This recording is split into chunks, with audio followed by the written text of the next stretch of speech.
Ladies and gentlemen, we meet again towards Parashat Yitro, a very exciting parasha with the great Ten Commandments. Amazing way how HaKadosh Baruch Hu reveals himself to Am Yisrael, the famous revelation.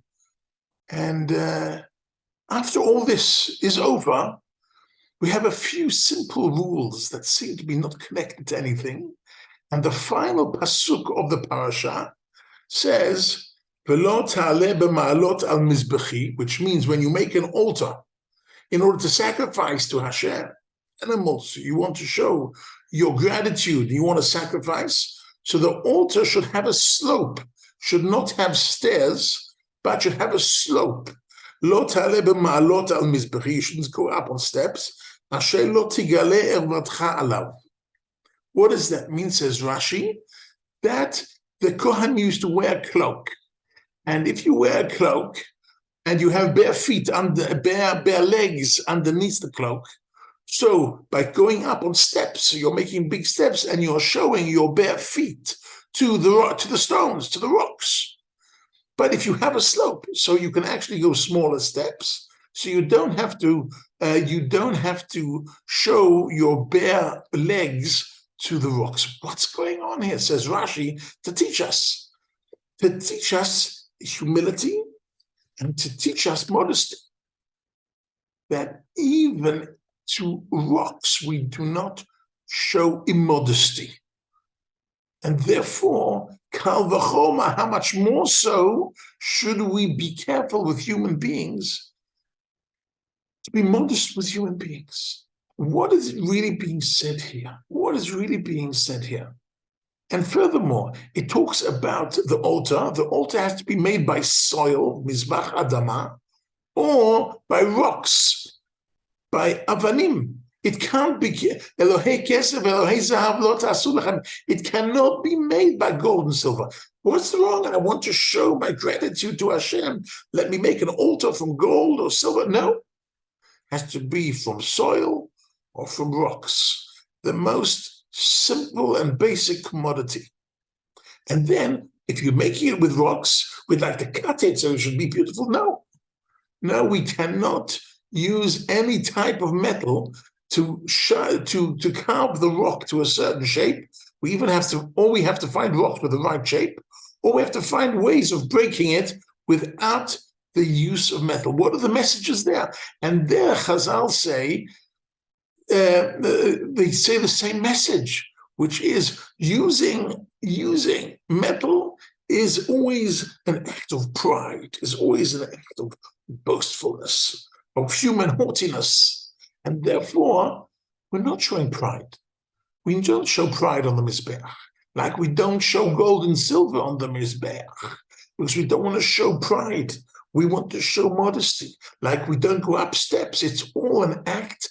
The act of praise to Hashem has to be an act of modesty. Because if it's not an act of modesty, it is a contradiction to what we're really doing, because we're trying to show Hashem thanks. And showing thanks is always an act of modesty.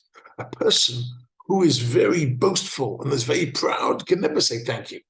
The act of saying thank you and the act of actually appreciating others, and of course appreciating Hashem, is an act of modesty, is an act of humility, and therefore we cannot have it on an altar which has steps, which was carved in with some kind of metal or iron, or it's made of gold or silver.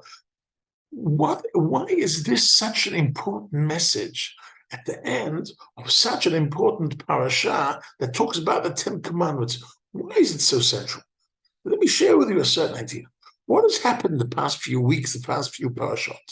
We've had the 10 plagues, which were amazing, that the 10 plagues were torturing, actually. The Egyptians and the Jews were fine. They didn't know plagues touched them. They were untouchables. And then they went to the Red Sea, and the Red Sea split, and they went through the Red Sea, and the Egyptians were drowned. And if that's not enough, then this week we have the revelation that we are told that you're going to be a unique nation, you're going to be Am Sgula, And here HaKadosh Baruch Hu is the main revelation, the main Ten Commandments. I give it only to you. So what do the people feel? The people feel we are untouchable. God split the Red Sea for us. God gave the revelation to us. He did the 10 plagues of the Egyptians for us. We are superior beings. We have to go with our nose up.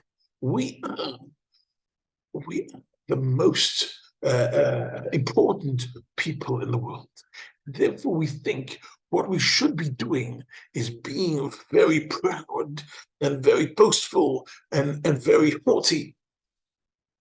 And at the end of all this comes these few psukim that tell us, no, that is not the way we Jews do things.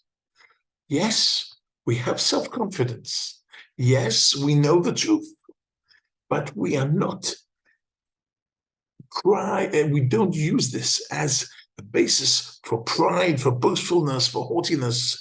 On the contrary, we act in humility, in modesty, which means what it's teaching us here is not what to do, it's how to go about life. It's not an extra mitzvah as far as what we should do exactly, but more as far as our attitude to life. How should we go about life? It is true we have the truth. It is true the revelation was only for us. It's true God split the Red Sea only for us and hit the Egyptians only for us. But still, we shouldn't become too ba'alei ga'ava. We shouldn't be too pride. We shouldn't have too much pride, and we shouldn't be boastful. We should have humility. We should have modesty. This is a very important message throughout the Torah, that on the one hand, we have a very important role in the world. On the other hand, we have to show that we're just human beings, and we care about other people. And therefore, here in Israel just now, we're so proud of 170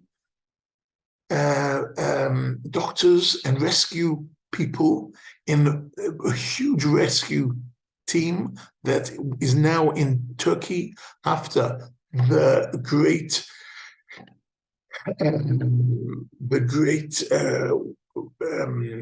earthquake. And the moment we hear about thousands and thousands, over 10,000 killed and so many wounded, the rescue teams are working in terrible conditions of rain and snow. And we've got 170 of our people there. And what are they doing? You know what? We just want to save human beings. If we save one human being, 2 human beings, whatever we can save, we can help. We're not up there. We don't think we're better people. We're not better people.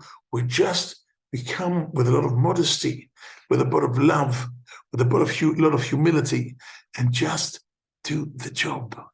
And I think this is a very important message from this parasha, especially after these great, amazing things that happened to us in the last few parashot, in the last few weeks. This is what Rabbi Moshe Chaim Luzzatto, 300 years ago, wrote in Mesilat Yesharim, the Path of the Just. He wrote that everything negative we ever do has a component of self-pride or boastfulness in it. If you think about this for a moment, almost everything negative a person does in his life, whether he's angry, whatever it is out of a certain pride and boastfulness. And if we would have a slight more humility and be slightly more modest, we would live in a better world. Shabbat Shalom.